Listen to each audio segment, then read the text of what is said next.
Now, the West Asia conflict has intensified, with Israel declaring the beginning of a dangerous new phase. Iran and the US-Israel alliance are locked in 7th straight day of direct military confrontation, with hopes of de-escalation fading. Today, Iran pressed attacks across Gulf nations. Iranian missiles struck a hotel and 2 residential buildings in Bahrain's capital of Manama.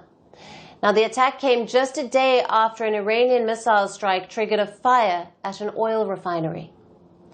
The regional repercussions also continued, with Saudi Arabia saying it intercepted 3 missiles that were launched toward one of its military air bases. Saudi also claimed to have destroyed 3 drones in the east of Riyadh. Meanwhile, Qatar said it thwarted a drone attack aimed at the US airbase at Al Udeid. The facility is Washington's largest military installation in West Asia. Iran's Revolutionary Guard Corps, or the IRGC, said that it was ready for a prolonged war after US President Donald Trump called them to lay down their arms. Iran is fully prepared for a prolonged war, and its enemies should expect painful blows. Tehran's new initiatives and weapons are on the way, and these technologies have not yet been deployed on a large scale. Iran is better prepared than during last year's 12-day US-Israel conflict, as this conflict is a sacred and legitimate war. US forces also struck Iran's drone carrier Shahid Bagheri, setting the vessel on fire at sea.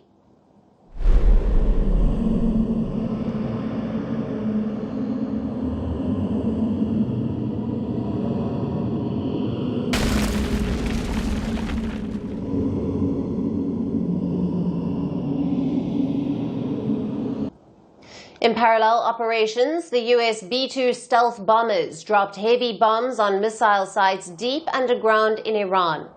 US forces said they dropped dozens of 2,000-pound bunker-buster bombs on heavily fortified ballistic missile launch sites that were buried deep underground. US forces also claims that they hit a key Iranian military facility, describing it as Iran's equivalent of a space command center. The strike aimed to weaken Tehran's ability to threaten American forces in the region. Meanwhile, Israel has issued fresh warning as it announced the next phase of the war against Iran. The military vowed more operations aimed at dismantling the Islamic Republic's military capabilities. Air Force pilots have carried out 2,500 strikes up until now and dropped over 6,000 munitions. Within 24 hours, our pilots paved the way to Tehran. We destroyed approximately 80% of Iran's air defense systems and achieved near-complete air superiority over the Iranian skies. We have neutralized and destroyed more than 60% of ballistic missile launches, a significant achievement that reduces harm to the home front and saves many lives.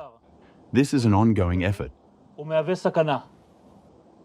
Israel also said it had completed 12th wave of airstrikes across Tehran.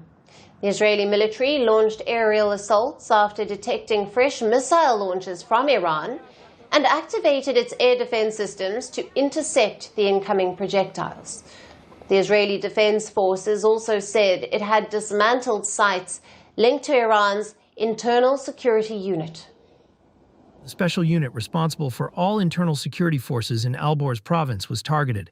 The targets belonging to the Iranian Revolutionary Guard Corps, the Basiji organization, and a central command center for the armed internal security forces were also struck, as well as dozens of command centers and weapon sites.